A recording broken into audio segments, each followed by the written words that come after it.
ఓం శ్రీమాత్రే నమః. శరన్నవరాత్రోత్సవంలో 4వ రోజు అమ్మవారు అన్నపూర్ణాదేవిగా దర్శనమిస్తారు.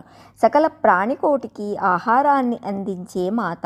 ఒక చేతిలో మధురశాల మాణిక్య పాత్ర, మరొక చేతిలో రతనాల గరిట పట్టుకొని భక్తులకు దర్శనమిస్తుంది.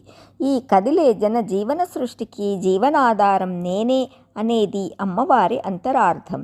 మనకు మన ఇళ్లల్లో కడుపు నిండా అన్నం పెట్టే ప్రతి తల్లిలో తాను ఉంటానని ఆ తల్లి సూచిస్తుంది. కని పెంచి అన్నం పెట్టి మనల్ని కనిపెట్టుకునే తల్లులను గౌరవించాలని సూచించే అలంకారం అన్నపూర్ణామాతది.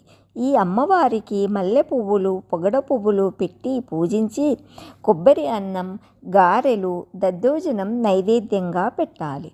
ఓం శ్రీ అన్నపూర్ణాదేవ్యై నమః అనే మంత్రాన్ని 108 సార్లు జపించాలి.